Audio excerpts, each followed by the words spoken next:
Hola hermanos en Cristo, un fuerte abrazo. Hoy hablaremos de cómo tener paz y cómo podemos guardarnos en estos tiempos tan difíciles. Objetivizar una lógica de cómo podemos proceder en esta historia cristiana que les traigo. Bueno, aquí está la historia cristiana que en lo personal me ha ayudado en estos tiempos difíciles que ya no hay tranquilidad. Esto es una historia que les servirá en los caminos que te harán tropezar. Bueno, como podemos observar, las personas en los tiempos antiguos acudían de todas las partes del país buscando ser curados de sus enfermedades. Marcos 3:2.7-12. Tal era la situación que no tenían tiempo ni de comer. Marcos 3:20. A lo que hay que añadir las largas sesiones de enseñanza junto con las explicaciones posteriores en la casa. No es de extrañar, por lo tanto, que Jesús estuviera realmente agotado y rendido físicamente. Así que, sus discípulos le tomaron como estaba para ir al otro lado del lago del mar de Galilea con la finalidad de descansar del bullicio de las multitudes. Pasemos al otro lado, aunque seguramente fueron los discípulos los que se encargaron de despedir a la multitud, fue el Señor mismo quien dio la orden de pasar al otro lado. Este detalle se reviste de mucha importancia en vista de lo que más tarde ocurrió. Debemos darnos cuenta que los discípulos se encontraban plenamente inmersos dentro de la voluntad de Dios. Acababan de terminar una serie de estudios sobre el reino de Dios con el mismo Señor como maestro, y ahora se disponían a ir a la costa oriental del mar de Galilea siguiendo sus indicaciones, y fue en este contexto de obediencia a Cristo cuando tuvo lugar la tempestad. Y tenemos aquí una lección muy importante que debemos aprender. El hecho de estar andando fielmente en los caminos del Señor no nos librará de atravesar por las tormentas y tempestades de la vida. El Señor no promete continuos tiempos de bonanza a los suyos, ni que seamos librados siempre de experiencias amargas o de peligro. Pero de lo que sí podemos tener seguridad en estas circunstancias, es de dos cosas: que el Señor estará con nosotros durante todo el camino, y de que nada podrá impedir que lleguemos al otro lado. Se levantó una gran tempestad de viento. La situación refleja fielmente lo que con mucha frecuencia ocurre en la vida del creyente. Tiempos de refrigerio espiritual en la presencia del Señor son alternados con periodos de prueba.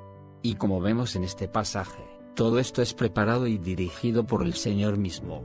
Podemos estar seguros de que Cristo sabía que se iba a levantar una terrible tempestad, pero sin embargo, les hizo cruzar el mar en ese momento. ¿Por qué lo hizo?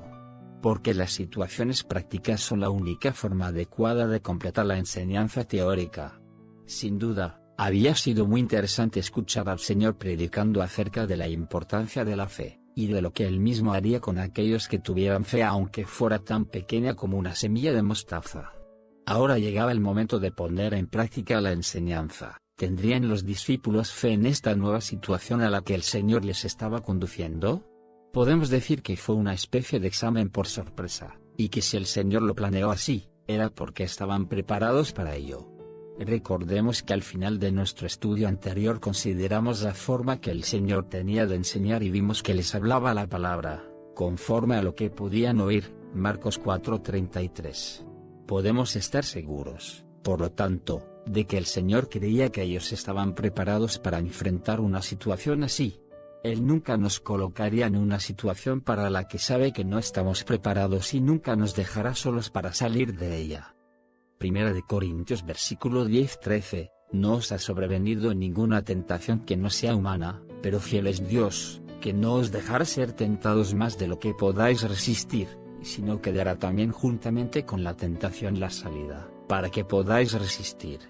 Jesús estaba en la popa, durmiendo. Es interesante observar que durante la tempestad, Jesús estaba profundamente dormido en la barca.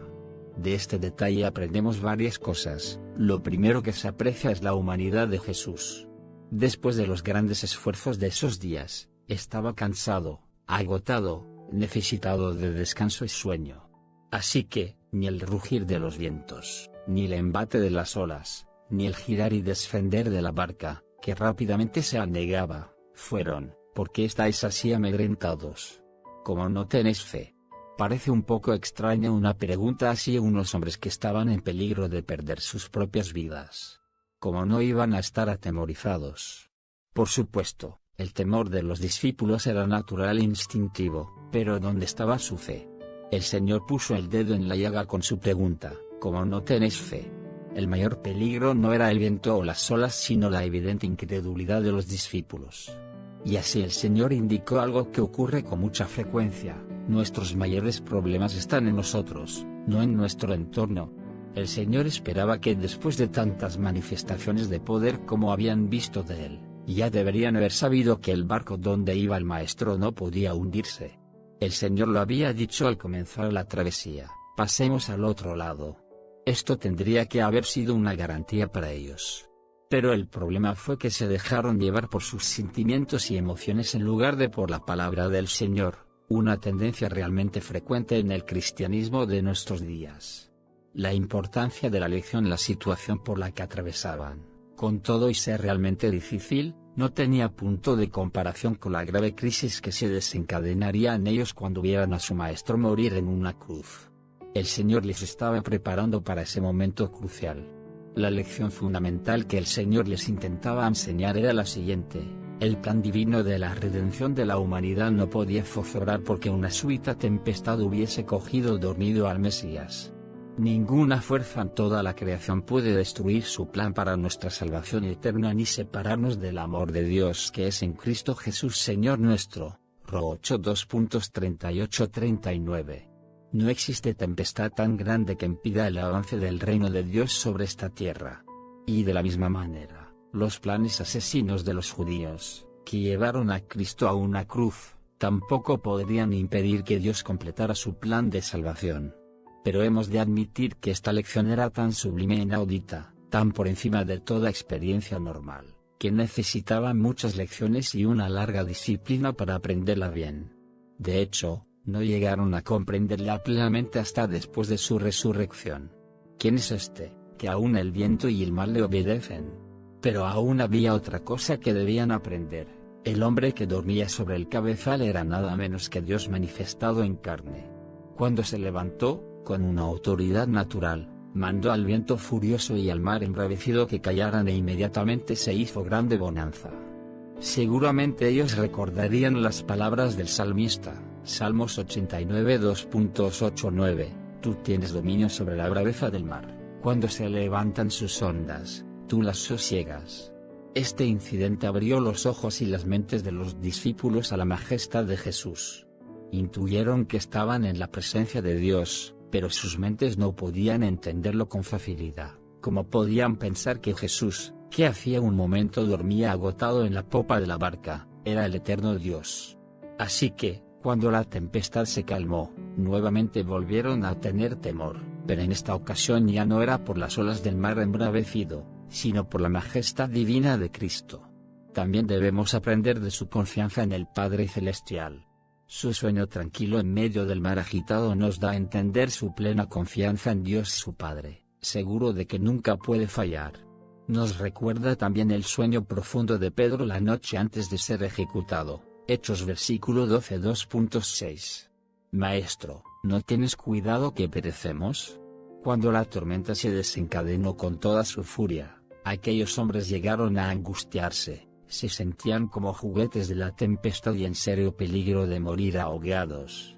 Recordemos que al menos 4 de los apóstoles que iban en esa barca eran pescadores que conocían desde su juventud el mar de Galilea y sus tormentas.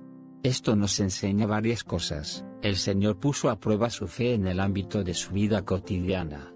Las tribulaciones y pruebas de la vida nos muestran nuestra inutilidad e incapacidad aún en aquello que pensamos dominar bien. Finalmente estas situaciones nos quitan todo orgullo y autosuficiencia y sirven para atraernos al trono de la gracia. Por otro lado, mientras ellos luchaban con la tempestad para controlar la barca, el Señor estaba durmiendo. A ellos esto les pareció una actitud un tanto irresponsable, así que le despertaron de forma brusca en medio de acusaciones. Ellos debían estar pensando: ¿cómo puedes estar durmiendo tan tranquilo en medio de la tempestad? Despiértate y ayúdanos. Algunas veces nosotros también atravesamos por situaciones difíciles y tenemos la impresión de que Dios no se interesa por nuestras dificultades, que no contesta nuestras oraciones. Y casi tenemos la tentación de pensar como Elías les dijo a los profetas de Baal: ¿no estará dormido vuestro Dios? Primera de Romanos versículos 18-27. Pero es interesante cómo Pedro entendió y enseñó lo que aprendió en esta y en otras muchas ocasiones, echando toda vuestra ansiedad sobre él, porque él tiene cuidado de vosotros. ¿Por qué estáis así amedrentados? ¿Cómo no tenéis fe? Parece un poco extraña una pregunta así a unos hombres que estaban en peligro de perder sus propias vidas. ¿Cómo no iban a estar atemorizados? Por supuesto, el temor de los discípulos era natural e instintivo, pero ¿dónde estaba su fe? El Señor puso el dedo en la llaga con su pregunta, ¿cómo no tenéis fe? El mayor peligro no era el viento o las olas sino la evidente incredulidad de los discípulos.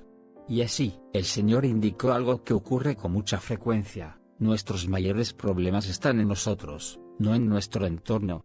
El Señor esperaba que después de tantas manifestaciones de poder como habían visto de él, ya deberían haber sabido que el barco donde iba el maestro no podía hundirse. El Señor lo había dicho al comenzar la travesía: pasemos al otro lado. Esto tendría que haber sido una garantía para ellos. Pero el problema fue que se dejaron llevar por sus sentimientos y emociones en lugar de por la palabra del Señor, una tendencia realmente frecuente en el cristianismo de nuestros días. La importancia de la lección en la situación por la que atravesaban, con todo y ser realmente difícil, no tenía punto de comparación con la grave crisis que se desencadenaría en ellos cuando vieran a su maestro morir en una cruz. El Señor les estaba preparando para ese momento crucial.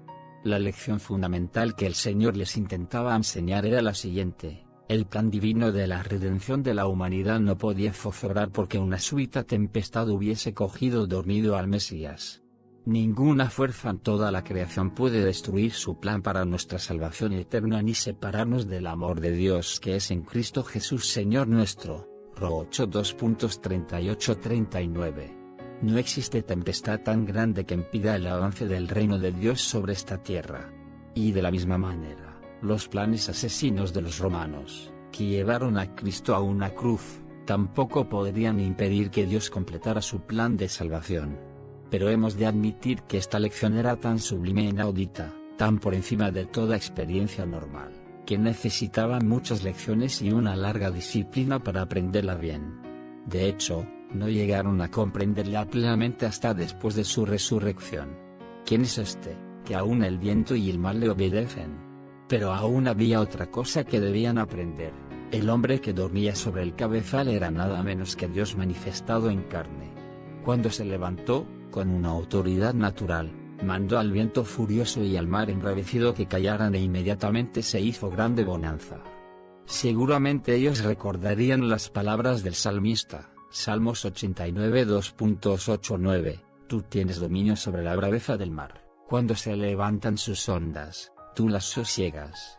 Este incidente abrió los ojos y las mentes de los discípulos a la majestad de Jesús. Intuyeron que estaban en la presencia de Dios, pero sus mentes no podían entenderlo con facilidad. ¿Cómo podían pensar que Jesús, que hacía un momento dormía agotado en la popa de la barca, era el eterno Dios? Así que, cuando la tempestad se calmó, nuevamente volvieron a tener temor, pero en esta ocasión ya no era por las olas del mar embravecido, sino por la majestad divina de Cristo. Bueno, eso sería la historia, hermano, y que quede claro que la única paz y salvación la encontraremos en Cristo Jesús nuestro Señor. Él es quien nos guía y nos protege en los caminos las difíciles de nuestras vidas. Solo entrégale tu corazón y órale con fe y Él te responderá porque Él te ama. Él es un Dios de amor y misericordia que no se te olvide. Bueno, espero que este mensaje te haya servido, hermano en Cristo. Confía en el Señor, humíllate delante de Él porque vuestro Salvador tiene algo muy importante para nuestras vidas. Él te ama y nunca te dejaría solo. Tú órale y Él te responderá. Saludos, hermanos en Cristo, que Dios te bendiga.